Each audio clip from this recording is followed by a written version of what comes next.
The left-wing national media attacking Sean Spicer after the White House press secretary compared Syria's Assad and Adolf Hitler. No doubt a mistake, and one for which he expressed sincere apologies. But it wasn't too long ago that the national left-wing media was comparing then-candidate Trump to Hitler. A Washington Post opinion piece from last September.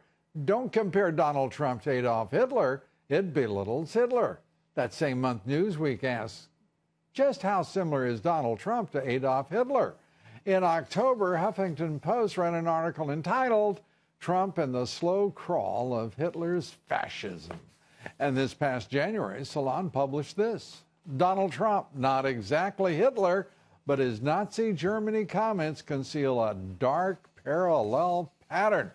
Joining us now, senior editor at the Federalist, Mollie Hemingway, Mike Gallagher, host of the Mike Gallagher radio show on the Salem Radio Network. Mollie, where was the backlash around those little beauties? Actually, my favorite version of this was that yesterday CNN had a story up, or maybe it was today, saying something like, you should just never compare anything or anyone to Hitler. And then I saw 3 other articles that CNN itself had run about how people were making Hitler comparisons.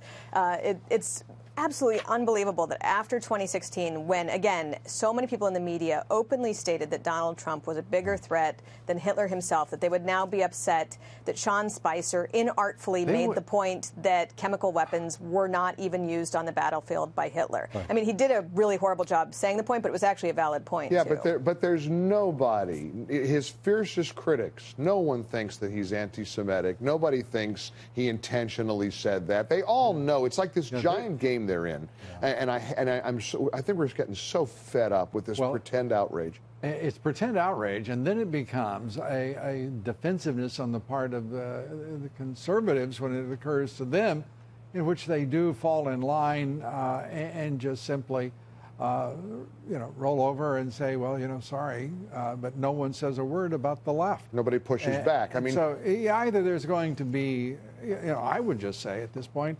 until people can find some equity and fairness here and expect the same conduct of everyone, what's the point? Lou, we're down the rabbit hole on some of this stuff. The conservative speakers who are being blocked, and I interviewed, people who are, just this week from the City Journal, the lady who wrote the War on Cops, Heather McDonald. I mean, Manhattan Institute. Lady. Could not finish her speech last week. Why? Because she's pro-police and they blocked the entrances, and no one on the right or the left should accept this. We got to say enough. Well, the institutions certainly shouldn't. They're the last ones that should be. Amazing.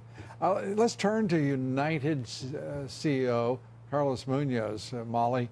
The man on Good Morning America today, he's now getting a little more sincere in his apologies, isn't he? I'm thinking by next Tuesday, he's going to have that down pretty well. What a disastrous, just complete mess he's made of this.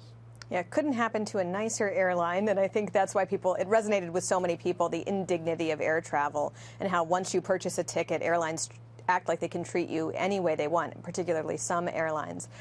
They should have just handled this very easily by upping how much they were willing to compensate people for having to get additional seats on the plane if they felt that was necessary. They could have offered them more money, and that's what they should have done. And instead, it's going to cost them so much more, not just in how it has hit their stock price, but also in how much they're having to pay out to this man and other people on the plane. It's just ridiculous. Yeah, but don't forget, if I may, the federal government regulates how much they can pay out. That's actually not true. I mean, they regulate how much the floor should be if you are involuntarily disembarked, which is 4 times the cost of your ticket. Right, but isn't the figure $1,350? $1,350? That's actually the floor, though. I mean, I think it's poorly written regulation. I believe it's the floor. And that has nothing to do with voluntarily departing. So if you want to voluntarily get people out, they should just offer more. Right. I love the thought that each time you're ready to take off on a flight, suddenly somebody with an auctioneer's voice comes on the intercom. It's like The Price is Right. And here we go. We're at 2,500. We're going to 2,750. I love it.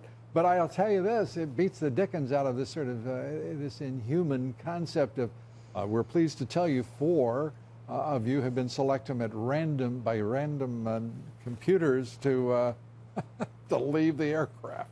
Well, this guy's not going to fly coach anymore. I guarantee you this guy will be in the front of the plane for the rest of his life after this. I think we're talking probably an 8-figure settlement here, probably. Well, when you've got the CEO apologizing like that, he's got the lawyers right now salivating. Well, there's one way to make it kind of work a little smoother, I guess, Mollie. They could take his salary and give it to the passenger, but he may not be working that much.